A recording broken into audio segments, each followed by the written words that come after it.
Hey y'all, it's Kelsey, and welcome back to Just Breathe, Kelsey. So,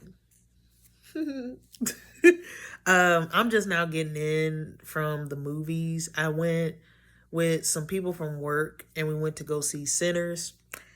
And believe the hype, believe the hype. I seen it was coming out, and I was like, maybe it might be a good movie. It might be all right. And then I started hearing people give like their reviews on it and things like that. And I was like, okay, I think I might go and watch it. And this guy from work was like, hey, would you like to go and see it with me and a couple other people? And I said, shoot, yeah, I'll go. And I'm glad I did. I'm glad I did. I will say, it starts out a little slow and then it starts to pick up at the end, which once you finish the movie, you appreciate it. But as you're going through like the movie itself, you're like, well, what's going on? Like what is this movie about? Because I'll say the reason why I was on the fence about going to see the Sinners movie is because to me, I know from the trailers that I've seen of it, it's like, well, what is this about? Like, so I can't really give like a good synopsis of what the trailer was depicting, but I knew it was like a thriller movie. I just knew Michael B. Jordan and Ryan Coogler was directing it and he wrote it, and then Michael B. Jordan was starring in it, and he was playing twins. All right, and they really did a good job. Um, One thing that I do appreciate with Ryan Coogler's films, and I've seen Fruitville Station, but that was so long ago, so I can't really fully remember that movie. And of course, I've seen Black Panther and Black Panther Wakanda Forever. And I've seen this film. And what was another one? I know he's done Creed and some other movies, but one thing that I've noticed that Ryan Coogler does, and it was kind of, it made sense with this movie and how it was structured. I know when Black Panther first came out, and even with Wakanda Forever, a lot of people were criticizing it, saying that, there wasn't enough action, there was too much like story to it, or, they didn't really like the fact that it drew out as long as it did as far as the story itself. But one thing that I've noticed with Ryan is he is a director that really hones in on storytelling, not just showing you a movie, you know, and giving you like blaze of fireworks. Like, no, he is taking you through the motions of the story itself, and then you get a surprise later on, or you get the action scene or the plot or the climax of the story. And again, I said it in the last video, me being a writer, I really do appreciate storytelling and how it's framed and structured and even how it's directed as well. So I really liked the story in this movie. Um I I like I said, the one thing that I didn't care too much for is that it was slow. But like I said, once you start to get the understanding of, like, once you get towards the end, you're like, okay, it makes sense why it dragged as long as it did. And I think one thing for me is that I wish that the villain was, I don't know, like, is there's a part of me that's like, there's no notes, but then there's a part of me that's like, there is notes to it. But then it's like, I feel like if the notes that I would have put in it, it would have like changed the whole trajectory of the movie itself. So like the movie itself is really good. I do recommend people going and watching it. And yeah, it is called Sinners, and it is kind of a play on words, but I love the history and kind of the symbolism that he used, the history that he used, and also culture, bringing a lot of culture into it as well. Not just doing it in fabrication, but doing it and matching it well. So his vision for what he made really matched well with the movie itself. And honestly, if you watch it from a religious standpoint, like it's it's a very beautiful story. Like, he uses vampires as like the symbolism of demons. And if you think about it, like if you read the Bible and believe in God, and that there are evil spirits that walk among us, like it you would appreciate the message that is trying to send, or the message that it is portraying in the show, or not the show, but in the movie. And I mean, it wasn't like heavily religious, but like me, I'm a religious person. So seeing that symbolism and just seeing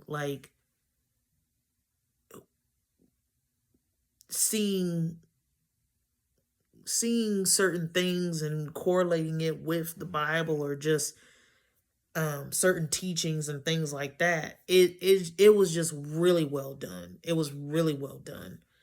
Um I will say, during the credits, like, you do need to wait. Don't get up and leave, because there is a little secret at the end in the credits. And this is where, like, I used to do like movie reviews and series reviews and stuff like that. So it is hard to explain the movie without people seeing it, but, or at least trying not to spoil it. But I think my favorite part is that it was very black. And there was an Asian couple. So, you know, and I feel like that was really nice to see as well, because it, you don't think about, or even there was the one thing I do wish is that the Native Americans in the movie had a bigger role in it, because I feel like there was there was some way that they could have been incorporated in. But then again, I don't know. Like I said, I'm not in the writer's room, but that would have been nice to see um them along in the movie as well. But I will say, like, when you see movies like this, you don't get every um race in it. It's always just black and white, black and white, black and white. But then it's like, okay, that may be true, but I'm pretty sure, Native Americans were still around. Maybe some Asians, or, some Hispanic people were in there. So I do like that aspect of that, of him incorporating other races into the story, and it actually being factual to history. So he listen, he did a good job. And he I don't know who was doing them one scenes, but your boy had confidence, okay? Um, you would think that Michael B. Jordan was like the main character, but he was the supporting. So he was the supporting lead. Like, the lead character is Sammy, and then Michael B. Jordan's characters, the two twins, Smoke and Stack, I would say that they're the supporting role, the supporting lead, because it's not it is them, but it's not them. So, but anyway, Sammy, I don't know who was writing his script, but he hey. No, but and then like I like the blues, the juke joint, and the nature of that, and just it was really good. It was really good. I can't complain about it. And I think that was the one thing that I was kind of worried about, like everybody hyping it up, and then I'm going to go see it, and I'm like, it was all right, but it wasn't like amazing. But no, it was good. It was really good. Would I see it again? Yeah, because I feel like when you watch it the first time, you miss a lot of things, or you don't get to see a lot of things. So going again, it would I would definitely pay again. I would definitely see it again. Um the one thing, and this isn't related to the movie, but during like the trailer, cuz when you go to the movies and you get there early enough and you get to see all the previews, a lot of the movies that are coming out this year, I'm not too stoked to see. Like my friend, I was talking to her early today and she asked me if I was going to go see the live action Lilo and Stitch movie. And I told her, I was like, you know how I feel about live actions. Like it's it's kind of hit or miss. And for me, I feel like that's a movie that needs to stay an animated movie. Like if they want to remaster it, or I don't know, do like a continuation of Lilo and Stitch, okay then. Um I've seen the TV show and I like the TV show. Excuse me, that they made of it. I really enjoyed it. But like I just don't know about this live action. It just I personally I don't want to see it. I would probably wait till it comes out on Disney Plus to see it, but to go pay to see it, no.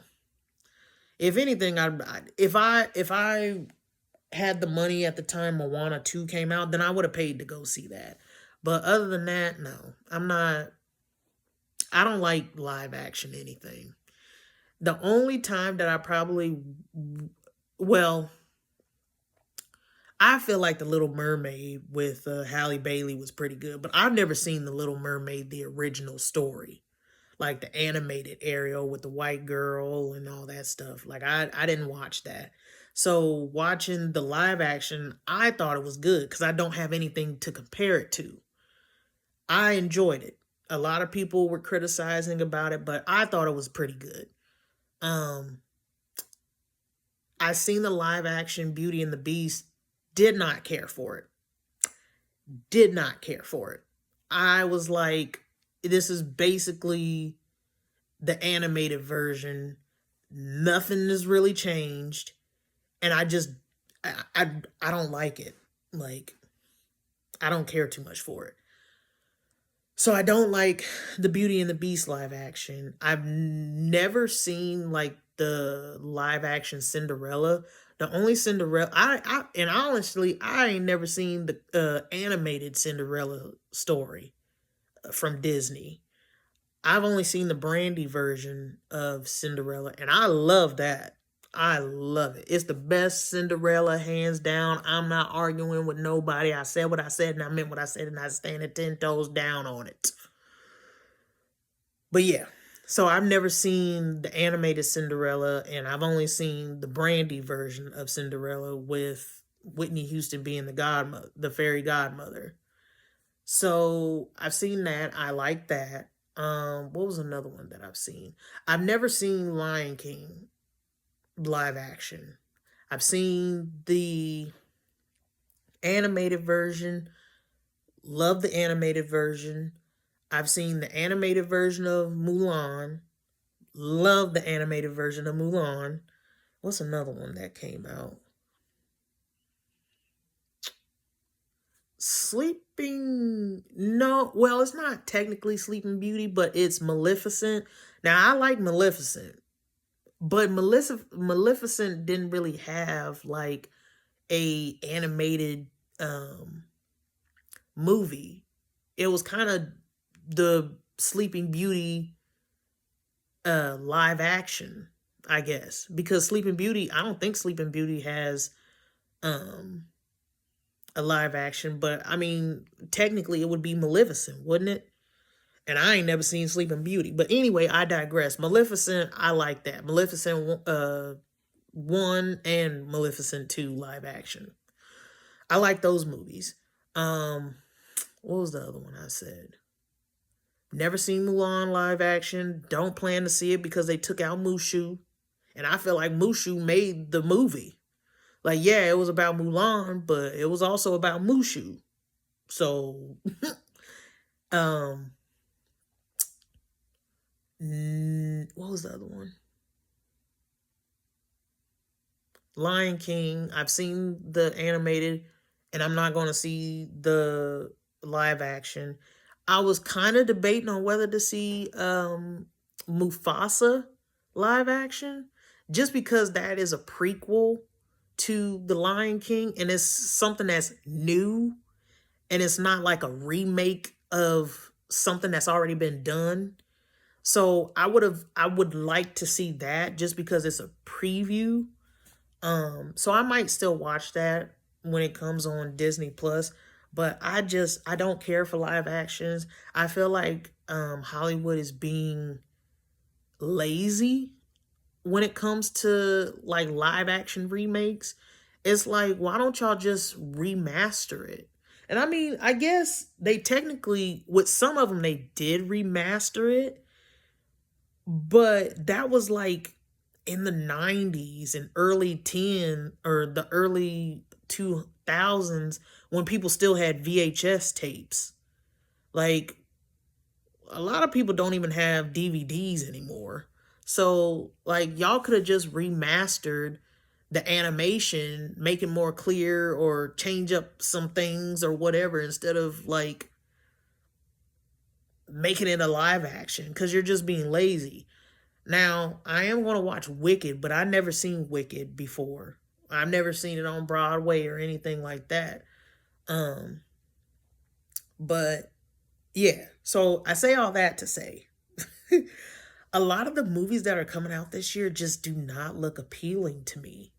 Like, even with Sinners, like, yeah, of course I want to support Ryan Coogler and Michael B. Jordan because they make some really good music. They make some really good movies. Like, he's a good director. Michael B. Jordan is a pretty good actor, and he dibbles and dabbles in like producing and directing and things like that. Being an executive producer and on the production team, I think he owns his own production company or something like that. So of course I'm a support because I like to support black anything that you know is creative wise. So but to to piggyback off of what I was saying is a lot of the movies just are not appealing to me. And Sinners, it was kind of like what with the name, but I was still intrigued to go and watch it. But these movies that are coming out now, I'm like there was this, what was the name of it? There was a movie that was in the previews while in the previews for Sinners, and it had Brad Pitt and I think Idris Elba's brother, younger brother, or it might be some type of relative to him. No, is it Idris's brother? Either way it goes, he one of the brothers of one of the either Kufi Cerebro or Idris Elba's brother, younger brother, whichever one. Either way it go. Like, oh, and then also there was another good looking guy, and I'm like, I would literally just go to that movie just to see what they look like. Like, I'm not interested in watching it. I just want to see the eye candy.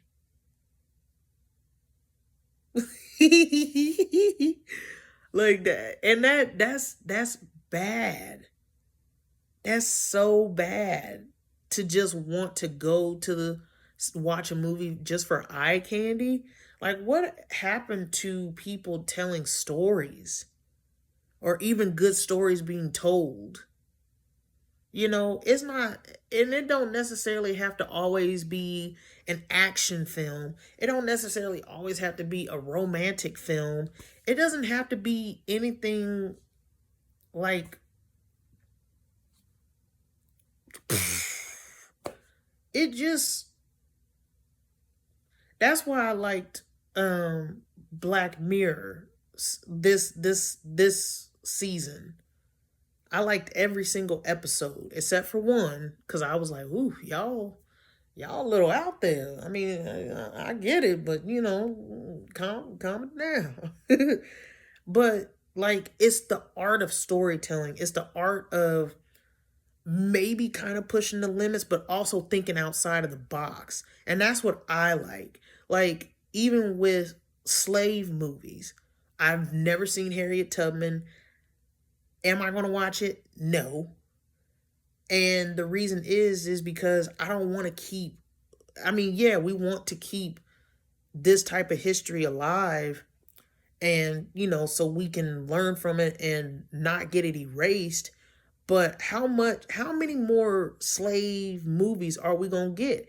How many of the help stories are we going to get? I understand that is a very big chunk of Black history, but there's also a big chunk of Black history that is out of this world that we haven't even tapped into yet. Like we wasn't just the help. We wasn't just slaves or enslaved people. We wasn't just, you know, mammies. We wasn't just bucks. We were cowboys. Well, not me, but like we contributed to, you know, the whole cowboy cowgirl thing. We've contributed to science.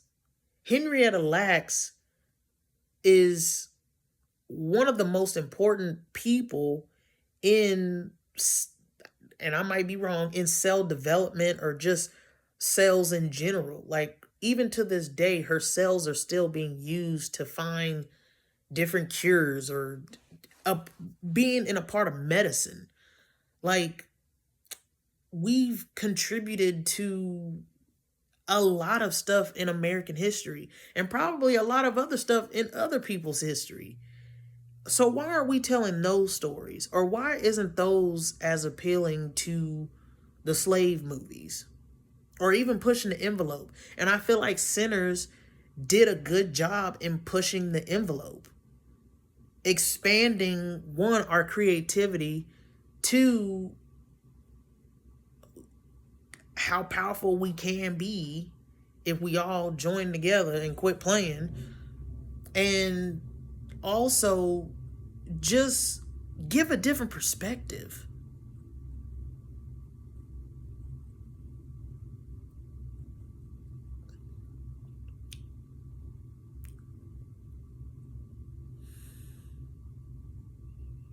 So I Sinners did a really good job with that.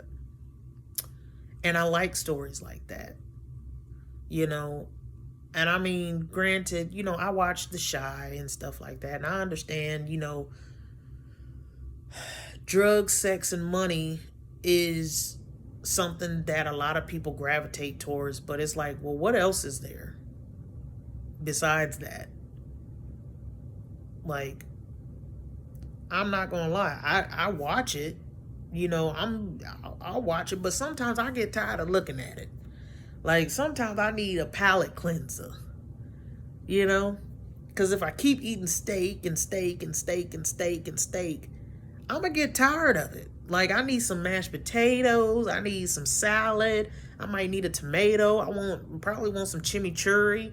I want, you know, some green beans, some sweet potatoes, yams, a roll. Like, I want other options that I can pick and choose from.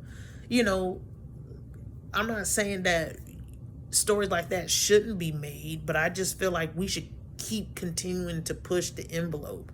And even when I was writing, I'm not going to lie, a lot of my stories kind of correlated with that same ideal of, oh, this is how black people are. We're all like this. We're all a monolith. When in reality, we're not. And, I wrote this one story, and it was based off of a main story. It was like I wouldn't say a spinoff, but like, well, maybe it is a spinoff, but it's like the main story has the character in it, and this character has his own lane. But anyway, and I'm probably not going to publish it, but basically, well, no, because I don't want nobody to steal my idea. But anyway, basically, and I'll just give a little riff on it. Basically, he meets a woman, and he falls in love, and he's a part of a life that isn't conducive to his woman. And, they have their issues and things like that. And, in the end, he's heartbroken by her leaving. And there's a twist at the end that you don't like. You'll see bits and pieces of certain things being thrown out there, but then there's a twist at the end. You're like, oh, okay, but it's a different story. But you know what? That is one of my favorite stories that I have written. It's different, and that's what I like about it. Like, and there's probably many of stories that are just like it, but for me and me writing it, I appreciate it. And that's the type of stories I want to bring. Something that is pushing outside the limits, and it might make people question. And that's why I wanted to be a writer, because I wanted to be different. Of course, I wanted to still stick with what was in, but also putting my spin on it and making it different than what was already being put out there. So, yeah. But yeah, no, I really hope that for the rest of 2025, better movies are coming out, because I swear there's nothing that is catching my eye to watch. And it's like, I don't mind watching old movies, but it would just be nice to not have to recycle the same movies over and over again. Like, I got a whole stack of DVDs over here, and I've watched pretty much a good amount of them. A good amount of my movies are classics. So I don't have no issue with that. But it would also be nice to go to the movies and see a new movie that's coming out that I'm actually excited to go see. That's why I watch a lot of foreign films on Netflix. Netflix has some pretty good foreign films. I don't know about HBO Max and Hulu. I don't have Hulu, but like Disney Plus, I don't think really has many foreign films that I know of anyway. And I don't think, and it's the same thing with HBO Max, but Netflix has some really good foreign films and series that I really like. So, but yeah, yep. So I suggest to go and see Sinners. It's really good. You'll enjoy it if you haven't already went and seen it. I'm trying to think what else is there.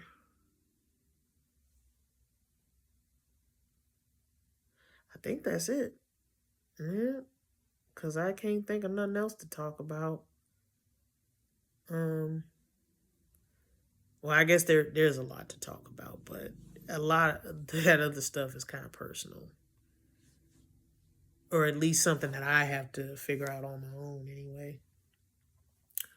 But yeah, so if you've seen it, let me know if you liked it and what you thought about it and what could have been, how you felt like it should have went and what could have been done, or if you agree with, certain things that I talked about, even though I didn't really talk about it.